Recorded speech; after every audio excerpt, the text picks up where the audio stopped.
ആകാശവാണി.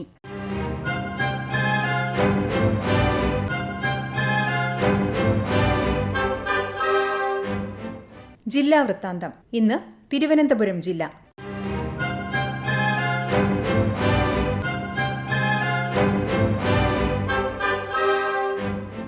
ജില്ലാ വിശേഷങ്ങളുമായി ആകാശവാണി പ്രതിനിധി രജു കോലിയക്കോട്.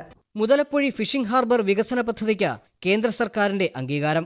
തിരുവനന്തപുരത്ത് നടന്ന വാർത്താസമ്മേളനത്തിൽ കേന്ദ്ര സഹമന്ത്രി ജോർജ് കുര്യനാണ് ഇക്കാര്യം പ്രഖ്യാപിച്ചത്. സംസ്ഥാന സർക്കാരിന്റെ ദീർഘകാല പ്രയത്നം ഫലപ്രാപ്തിയിലെത്തിയതിൽ അഭിമാനമുണ്ടെന്ന് മന്ത്രി സജി ചെറിയാൻ പറഞ്ഞു. 177 കോടി രൂപയുടെ പദ്ധതി ചെലവ് 60-40 എന്ന തോതിൽ കേന്ദ്രവും സംസ്ഥാനവും പങ്കിടും.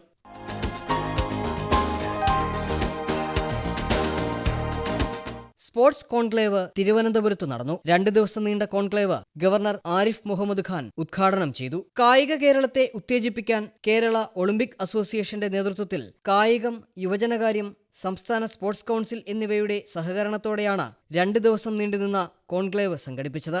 കായിക മേഖലയിൽ അസോസിയേഷനുകളുടെ പങ്ക്, അവയുടെ പ്രസക്തി, സ്പോർട്സ് അസോസിയേഷനുകളുടെ സുതാര്യമായ പ്രവർത്തനം, കേരളത്തിലെ കായിക വികസനത്തിനായുള്ള കർമ്മപദ്ധതി തുടങ്ങി വിവിധ വിഷയങ്ങളിൽ ആധികാരികമായ ചർച്ചകളും വിശകലനവും കോൺക്ലേവിൽ നടന്നു.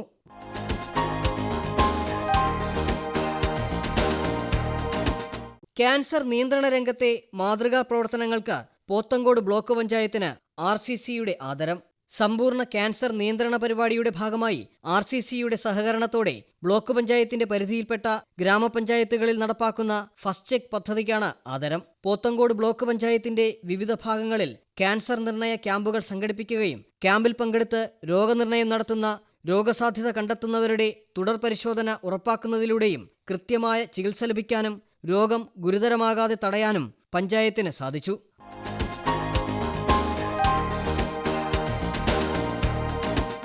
ISROയുടെ നേതൃത്വത്തിൽ തൈക്കാട് മോഡൽ സ്കൂളിൽ മെഗാ എക്സിബിഷൻ നടന്നു.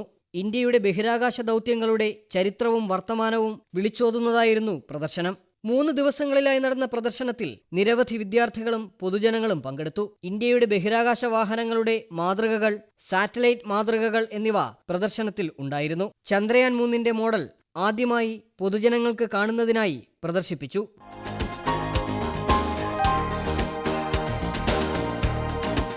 ഭക്തിസാന്ദ്രമായി ശ്രീപത്മനാഭസ്വാമി ക്ഷേത്രത്തിലെ ആറാട്ട്. ക്ഷേത്രത്തിലെ അൽപ്പശി ഉത്സവത്തിന്റെ ഭാഗമായാണ് ആറാട്ട് നടന്നത്. ആറാട്ടിന്റെ ഭാഗമായി വിവിധ ക്ഷേത്രങ്ങളിൽ നിന്നുള്ള ആറാട്ട് വിഗ്രഹങ്ങൾ പടിഞ്ഞാറേ നടയിലേക്ക് എഴുന്നള്ളിച്ചു. ക്ഷേത്രങ്ങളിലെ വിഗ്രഹങ്ങൾ സംഗമിച്ച ശേഷം ആറാട്ട് ഘോഷയാത്ര ശംഖുമുഖത്തേക്ക് നീങ്ങി. കൂടിയാറാട്ടിന് ശേഷം എഴുന്നള്ളത്ത് ക്ഷേത്രത്തിലെത്തിയതോടെ അൽപ്പശി ഉത്സവത്തിന് കൊടിയിറങ്ങി.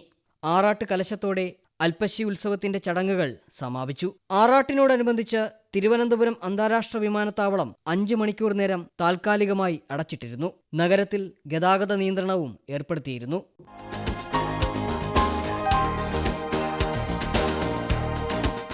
വെട്ടുകാട് മാദ്രേ ദേവൂസ് ദേവാലയത്തിലെ തിരുനാൾ മഹോത്സവത്തോടനുബന്ധിച്ച് വിവിധ വകുപ്പുകളുടെ പ്രവർത്തനങ്ങൾ അവസാന ഘട്ടത്തിൽ. പ്രവർത്തന പുരോഗതി വിലയിരുത്തുന്നതിനായി ജില്ലാ കളക്ടർ അനുകുമാരിയുടെ അധ്യക്ഷതയിൽ അവലോകന യോഗം ചേർന്നു.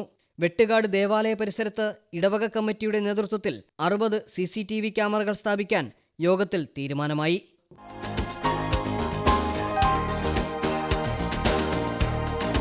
കേന്ദ്ര യുവജനകാര്യ കായിക മന്ത്രാലയത്തിന്റെ മേരാ യുവ ഭാരതിന്റെ ഭാഗമായി നെഹ്റു യുവകേന്ദ്ര കേരള സംഘാതൻ നവംബർ 1 മുതൽ 6 വരെ തിരുവനന്തപുരത്ത് കശ്മീർ യൂത്ത് എക്സ്ചേഞ്ച് പരിപാടി സംഘടിപ്പിച്ചു. കേരളത്തിന്റെ സംസ്കാരവും പാരമ്പര്യവും അനുഭവവേദ്യമാക്കുന്നതായിരുന്നു സാംസ്കാരിക വിനിമയ പരിപാടി.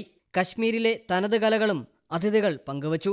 126 യുവജനങ്ങളാണ് 6 ദിവസത്തെ സന്ദർശനത്തിനായി തിരുവനന്തപുരത്തെത്തിയത്. നവംബർ 1 ഗവർണർ ആരിഫ് മുഹമ്മദ് ഖാനാണ് പരിപാടി ഉദ്ഘാടനം ചെയ്തത്.